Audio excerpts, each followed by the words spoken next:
guest this week on Veterans Chronicles is Louis Varvel. He's a veteran of the U.S. Navy, veteran of the Pacific Theater of World War II. Sir, thank you very much for being with us. Glad to be here. Let's start at the very beginning. Where were you born and raised? I was born in Austin, Texas, January the 9th, 1924. And I grew up, we lived in California for 4 years and then moved back to Texas. And I graduated from high school 1941 in Franklin, Texas. And right after graduation, I volunteered to go in the Navy, and it was a kiddie cruise. I was 17 years old, and my mother wouldn't sign, but my father did. Sworn into the Navy on June the 10th, 1941. Why did you want to join the service? Well, I could see that we were going to be in the war because we couldn't stand idly by and let the Germans run over Britain, because then it would leave us standing by ourselves against the whole thing. And I didn't want to be in a mud hole in France, so I joined the Navy, and I wound up in a big ocean full of sharks. And so once you signed, where did you go for training? Or I went to San Diego. I was in Company 4172. And when did you get deployed to Pearl Harbor? First of all, they sent me to Detroit, Michigan to Aviation Machinist Mate School, and we got through that in December, late December of 41, and they sent me to Norfolk, Virginia to a receiving station, and 2 days after Pearl Harbor, I was assigned to a dive bombing squadron attached to the USS Hornet, and the ship was still tied up at the dock there in Norfolk. And then we went on a cruise to break the ship in to try it out. But when we were down there, we could tell we were in the Gulf because we could get Dallas good on the radio. And when we got back to Norfolk, there were two B-25s sitting on the dock, and we hoisted them aboard on the flight deck. There's a crane right after the island on the carrier, and took them out, and they flew them off. I guess they were just seeing if they could do it. We came back to Norfolk and stayed a while, and then went down through Panama Canal up to San Francisco, across at the Alameda Naval Air Station. And when we got over there, they had all the cars off the street, and these B-25s were landing, and they just came down the streets and right beside the Hornet, and we hoisted them aboard one by one, and 16 of them. Then we pulled out in the harbor, and they gave everyone liberty they could. And then the next morning we hoisted anchor and out past Alcatraz and went under the Golden Gate Bridge and out to sea. And that afternoon they got on the loudspeaker, and now here, there, this ship's on its way to Palm, Tokyo. Well, who would expect that with Army? So you didn't know until then? Oh, no. Okay. The Navy doesn't tell you anything. You have to even learn where the bathrooms are on yourself. That's not quite true. But we were, I guess it 7 or 8 days, just, I think we were up on the 19th parallel or something, going due west. And they're out northwest of Pearl Harbor, we met up with the USS Enterprise. And they had not the Enterprise, and there were 2 or 3, I believe there were 2 or 3 cruisers and some destroyers and an oiler, and just kept, then went west till April the 18th. I got up that morning and had chow and just walked out on the flight deck, and there was a cruiser on our port beam, and all of a sudden it just started shooting at something over on the port side off to our right. But anyhow, the Enterprise launched some fighter planes, and they were strafing it. And we turned and went over there, and it was a Japanese patrol boat, and they sank it. And the Japs were swimming around out in the water, but we tried to rescue them, and they swam off, so we gently let them go. And then the high powers to be, they decided that we were in range of land-based airplanes, but we were about 150 miles shy of where we wanted to be, and it left the Doolittle boys shy of enough gasoline to make that up. And so they stripped everything they could off of the B-25s, and we put, I think, about 10 square 5-gallon cans of gas on each one of those planes. And we put some fire bombs, I guess they put those on there, and then the sea, it was the roughest water I've ever seen. And Admiral Halsey has been in the Navy a lot longer than I had, and that's what he said. We were taking green water over the bow of the flight deck.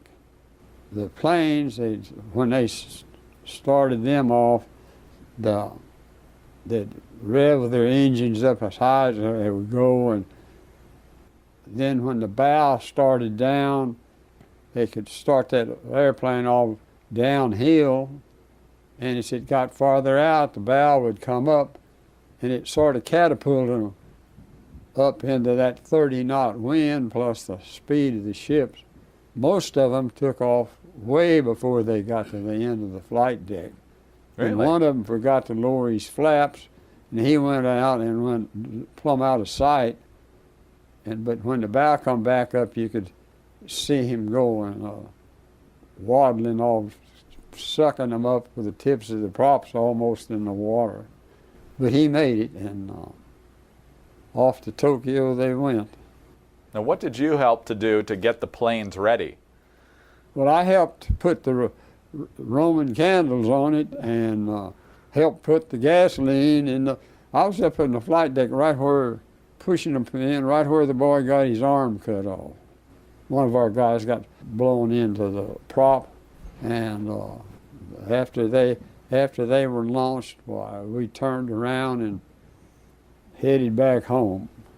Because you knew they weren't coming back to you. Oh, they couldn't land. The Right. B-25 couldn't land on a carrier. And nobody really thought they could take off, but we tried that out up at Norfolk, and we knew they could get off. We came back and went into Pearl Harbor, and we stayed there a few days, reprovisioned and all, and then we left and went down to the South Pacific, down in the same area that Lexington was in, but I never did see the Lexington. And the Lexington was sunk about that time. And shortly after the Lexington was sunk, Admiral Nimitz sent word down to go by a Japanese-held island and make sure they saw us. And when we got out of sight of them, to hightail it back to Pearl Harbor. And that we did, and pulled into Pearl Harbor and refueled and resupplied and left out of there, and with the Enterprise, and went northwest until we were quite a ways northwest of Midway. We knew that what the Japs were going to do because we had broken the code, and I think there was about 23 of us, if I remember right, and about 60 or 70 Japs ships. And we were grossly outnumbered, but we had the surprise element in our favor. The Japs started attacking Pearl Harbor, and we caught them a time when they were taking the torpedoes off of their planes and putting bombs on. First of all, Torpedo 8 took off with the torpedoes. Our torpedoes weren't any good, and the airplanes were obsolete. Torpedo 8 got the Japanese fleet first and pulled all the Japanese fighters down from up high down to sea level, and then the SBDs off of the Enterprise, they were hit three of the carriers out opening with changing the ships from torpedoes to bomb. Those dive bombers, they had all three of those Japanese carriers on fire in about 10 minutes. Sir, let me have you pause right there. We'll take a short break and be right back on Veterans Chronicles. Welcome back to Veterans Chronicles on the Radio America Network. I'm Greg Columbus, joined today by Louis Varvel. He is a veteran of the U.S. Navy. In the first segment, he talked about his role aboard the USS Hornet with the Doolittle Raid, and when we took our break, he was walking us through the Battle of Midway, sir. So tell us exactly where you were during this time. Well, let's see, I was on the flight deck. I was in a plane handling crew, helping launch our attack on the Japs. The squadrons off the Hornet took off towards Midway as opposed to going where the Japs were supposed to be. Consequently, our torpedo planes were all shot down and sunk. When they attacked the Japanese, it brought all of the Japanese fighter planes down, which left the open field for the Enterprise's dive bombers. They had three of the Japanese carriers on fire from one end to the other in about 10 minutes. And the next day, we got another Japanese carrier and a cruiser. But now the Hornet Air Group went down by Midway and had to drop their bombs out at sea to keep the Marines from shooting them down. I don't know why. I guess that was the way to get the Japanese fighters down to sea level. Then after the shooting stopped, we headed back to Pearl Harbor. The Japanese lost four of their best big carriers, and also the largest loss was all of those Japanese pilots from 5-6 years practice from bombing in China. That was the biggest loss of all, because all during the war they never could replace them. We've talked about two major events now, the Doolittle Raid and the Battle of Midway. So let's back up just a little bit to the Doolittle Raid. You obviously saw all 16 planes take off successfully. When did you find out that the raid was a success, and what was your reaction? Well, at first, didn't think it, actually we thought it might have been a failure, because they didn't do much damage, and we lost all the airplanes, and we lost. The Japanese shot three of the boys they captured in the back of the head, and then let one of them starve to death. They captured two or three of them and starved them all through the war, and when we got to get them out, and at the end of the war, none of them weighed over 100 pounds.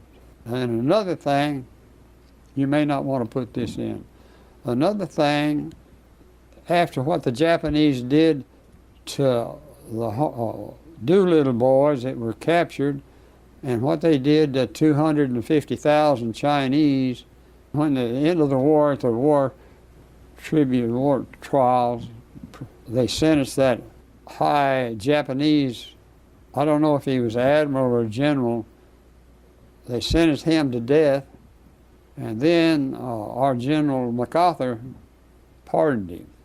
Before we take our break, in the next minute, what was your reaction after the Battle of Midway, after such an important victory?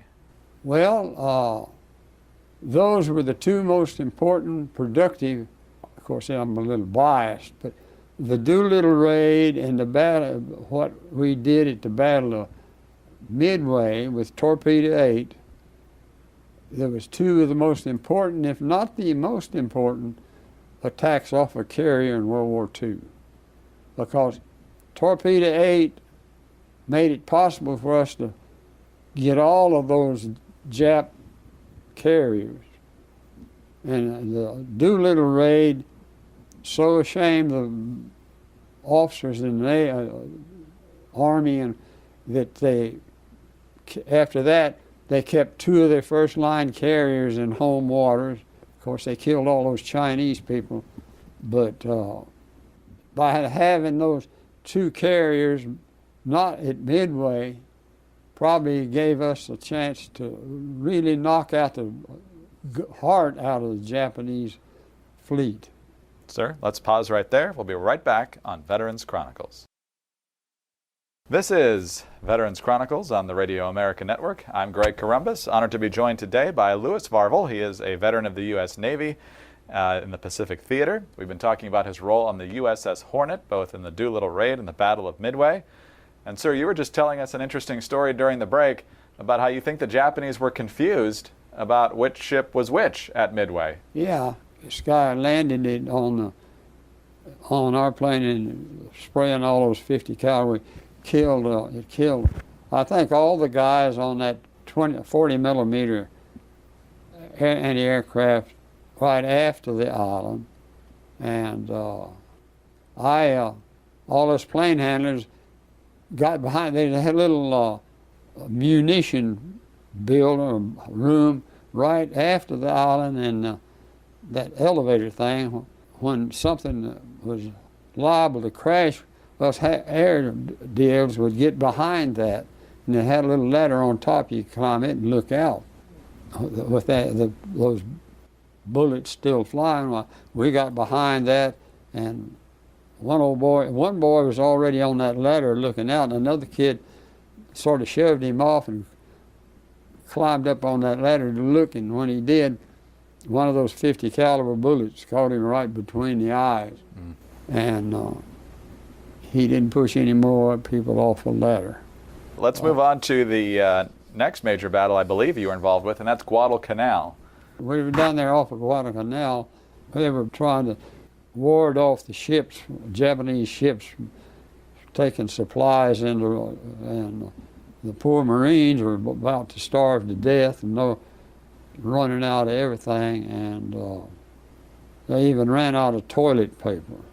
Some of our planes would leave the rear seat gunner out and fill the back seat of the SBD with toilet paper and fly it over to Guadalcanal for the Marines. And luckily the Marines captured a bunch of Japanese rice to keep them from starving. We were so greatly outnumbered. At times the Hornet was the only action carrier in the Pacific, while others would be up in Pearl Harbor being repaired. We were getting the tar kicked out of us in the first part of the war. We were sunk on October the 26th, just as the Enterprise was coming back from being repaired up at Pearl. Let's tell that story in a little more detail, because the Hornet did get sunk. Yeah. Explain what happened. Well, it was interesting.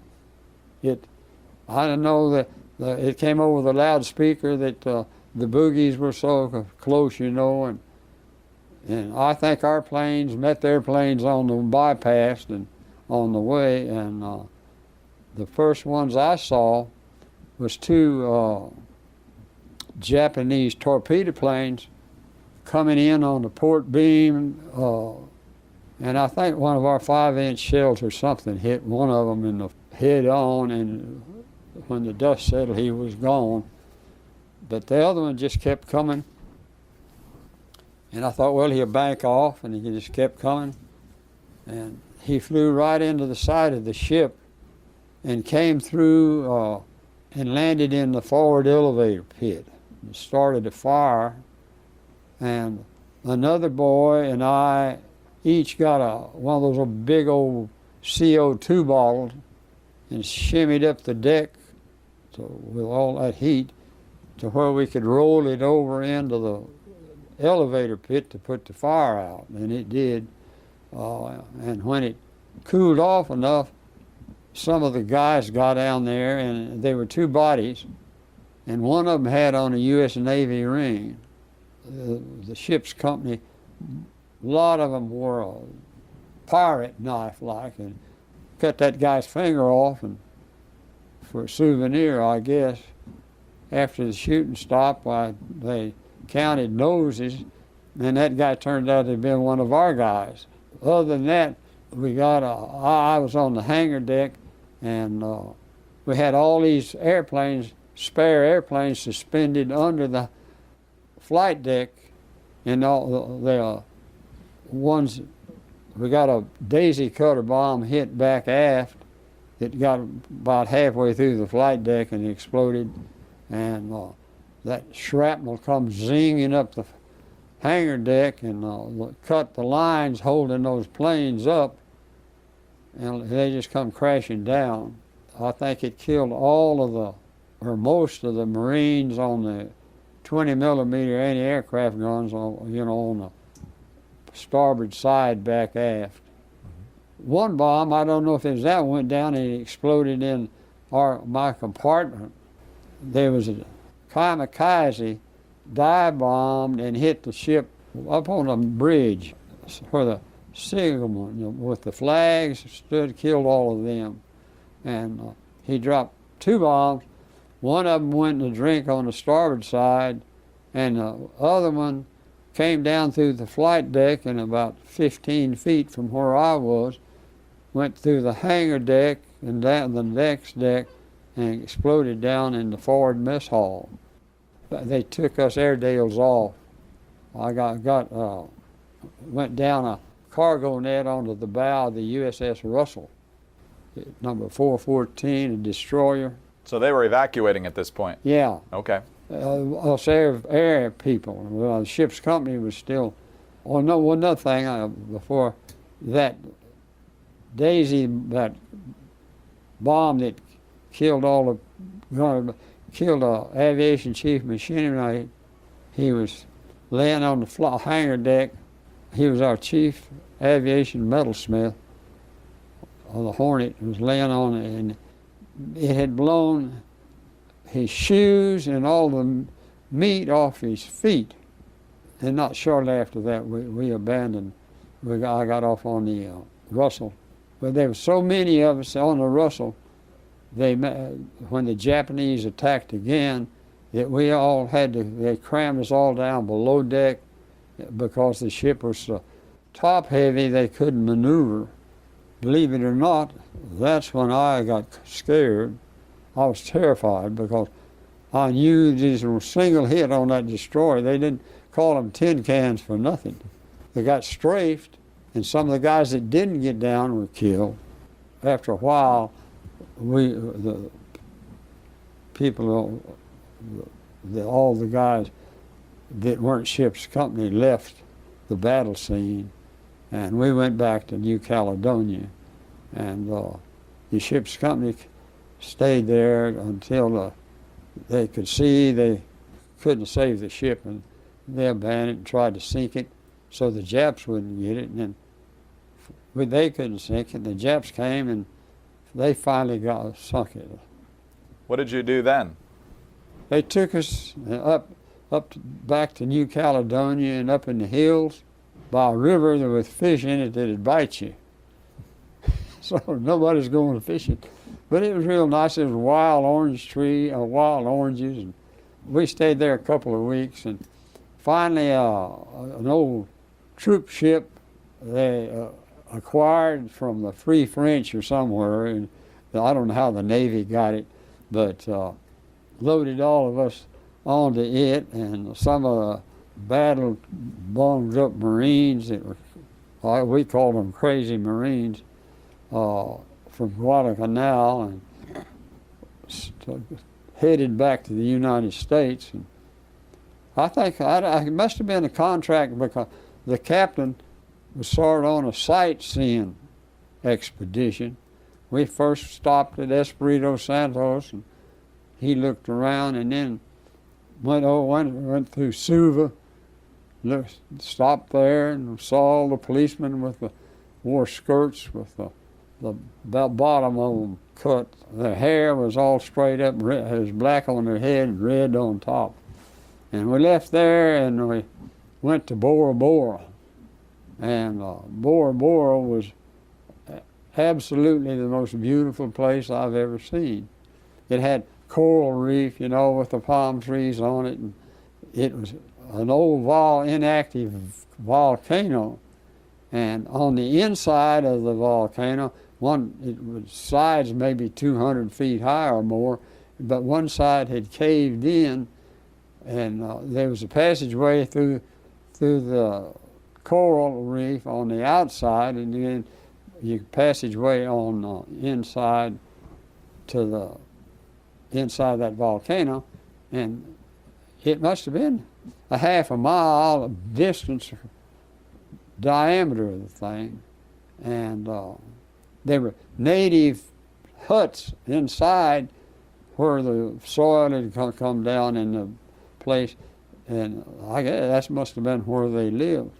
And we were sitting there looking, and here come this outrigger canoe, just a coming, She got up closer, and you could see it was a native girl in there, and she kept on coming. And she got closer, we could see all she had on was a bra and a pair of panties. And of course, that sort of brought the sailors' attention. And she'd wear on one side of the ship and pull one side of her bra down, go around on the other side, pull the other side down, finally pulled it off and rode back to the island. We picked up and left out. That was the excitement. Then later, on the way on towards home, they'd placed a 3-inch anti-aircraft gun back aft on that thing. I guess it was where they put the chairs, for the passengers. The paint on it was probably 3 inches thick, and they decided they needed to have anti-aircraft practice, so they put a bunch of orange crates together and threw them over the side. We pulled off, I don't know, maybe half a mile, I don't know how far it was. Had the general quarters, and then they all got there, and then they had fire, and when they fired, that 3-inch gun reared up with the barrel straight up, and all that paint flew off of that old whatever the building was back on the back deck. And so we came back to San Francisco.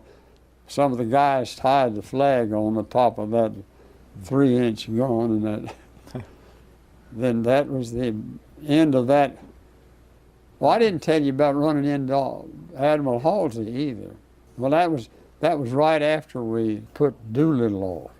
After he got off the ship, Doolittle got off, we got all our planes out from the hangar deck up, and mine was coming back from a search and landed, and I was back aft, and when I was running up the catwalk with a chalk in each hand, and when I got to where the admiral's cabin was, which was right under the flight deck midship, Admiral Halsey stepped out on that catwalk, and I clobbered him with those 2 chalks. I almost knocked him down, and I helped him get up, and he told me, "I'm sorry, son, I should watch where I'm going." It was a case of a second highest officer in the Navy in the Pacific getting knocked down by the lowest level seaman in the Navy. And I didn't say anything. I'm always sorry I didn't say something to him, but I just kept on going with my chalks. Great story, great story. Louis Varvel, he's a veteran of the U.S. Navy, veteran of the Pacific Theater of World War II.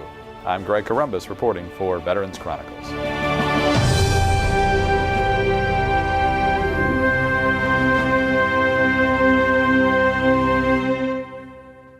Hi, this is Greg Corombos, and thanks for listening to Veterans Chronicles, a presentation of the American Veterans Center. For more information, please visit AmericanVeteransCenter.org. You can also follow the American Veterans Center on Facebook, and on Twitter, we're at AVC Update. Subscribe to the American Veterans Center YouTube channel for full oral histories and special features, and of course, please subscribe to the Veterans Chronicles podcast wherever you get your podcasts. Thanks again for listening, and please join us next time for Veterans Chronicles.